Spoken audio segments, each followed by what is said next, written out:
Hallelujah, सबको जय मसीह की। आज का हमारा टॉपिक है, क्या हम ईमानदार हैं परमेश्वर के साथ? क्या हम ईमानदार हैं उसके लोगों के साथ? अगर ईमानदार हैं तो परमेश्वर आपकी ज़िंदगी में कुछ नया करने के लिए जा रहा है। मैं अभी बाइबल पढ़ रहा था, तो मुझे एक वचन मिला जो मेरे सामने आया। मैं आप सभी के साथ शेयर करना चाहता हूँ उसको। दूसरा राजा और दूसरा अध्याय और 2 आयत। एलिय्याह ने एलीशा से कहा, यहोवा मुझे बेतेल तक भेजता है, इसलिए तू यहीं ठहरा रह।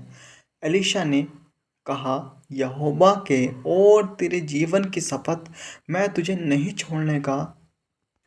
इसलिए वे बेतेल को चले गए। मतलब जब एलिय्याह एलीशा को मना कर रहा था कि तू मेरे पीछे मत आ, लेकिन एलिय्याह ने कहा कि मेरे पीछे मत आ, लेकिन एलीशा ने कहा कि यहोवा की शपथ, मतलब वो पूरा प्रूफ के साथ कह रहा है कि मैं तेरा पीछा नहीं छोड़ने वाला। मतलब एलीशा को नहीं पता था कि उसका दिन, अगला दिन कहाँ पे जाने वाला है, लेकिन उसको प्रेम करता था। एलिय्याह की जो अनोइंटिंग थी वो उससे प्रेम करता था। उस परमेश्वर के दास एलिय्याह से वो बहुत प्रेम करता था। तो सच में जब वो प्रेम करता था, उस प्रेम को साबित करने के लिए उसको पता थी एक राइट लोकेशन कि परमेश्वर इसके संग है, कि परमेश्वर ने इसको कुछ दिया है। वो उससे प्रेम करता था। जो परमेश्वर ने अनोइंटिंग उसको दी थी वो उससे प्रेम करता था। जो परमेश्वर के संग था उस परमेश्वर से प्रेम करता था।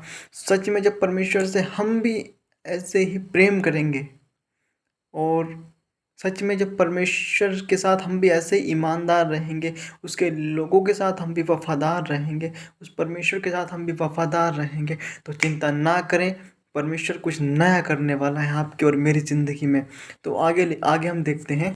बेशक एलिय्याह ने सब लोगों से मना करा होगा, उसने बहुत लोगों से मना करा होगा कि भाई मेरे पीछे आप मत आओ, मेरे पीछे मत आओ, लेकिन उसने एलीशा को भी मना करा कि आप भी मेरे पीछे मत आओ। लेकिन एलीशा नहीं माना, वो नहीं माना, करा मैं तो जाऊंगा, मैं तो जाऊंगा, मैं तो जाऊंगा। जब ऐसे ही हम अपने अंदर एक फुर्ती रखते हैं कि हाँ मैं तो जाऊंगा परमेश्वर के भवन में, हाँ मैं तो जाऊंगा उस परमेश्वर से मिलने, हाँ मैं तो जाऊंगा अपनी कोठरी में, तो परमेश्वर कुछ नया करेगा आपकी ज़िंदगी में। आगे 15वीं आयत में लिखा,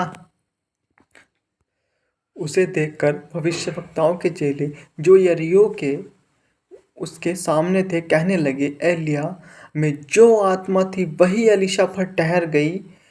वे उससे मिलने आए और उसके सामने भूमि पर झुककर दंडवत की। मतलब वे लोग आपस में कह रहे हैं, वे व्यक्ति आपस में कह रहे हैं, जो भविष्यवक्ताओं के चेले थे, उनके बेटे थे, उनके घर परिवार वाले थे, उनके मोहल्ले वाले थे, वो सब आपस में बातें कर रहे हैं कि एलीशा के अंदर ही वो आत्मा आ गई जो एलिय्याह के अंदर थी।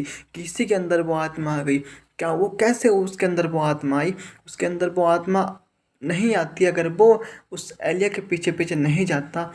अगर उसके अंदर वो आत्मा नहीं आती, अगर वो उससे प्रेम नहीं करता तो। लेकिन वो वफादार रहा अपने उस परमेश्वर के साथ, उसके लोगों के साथ ईमानदार रहा। तो क्या लिखा, परमेश्वर ने उसको अनॉइंट किया एलिय्याह के द्वारा।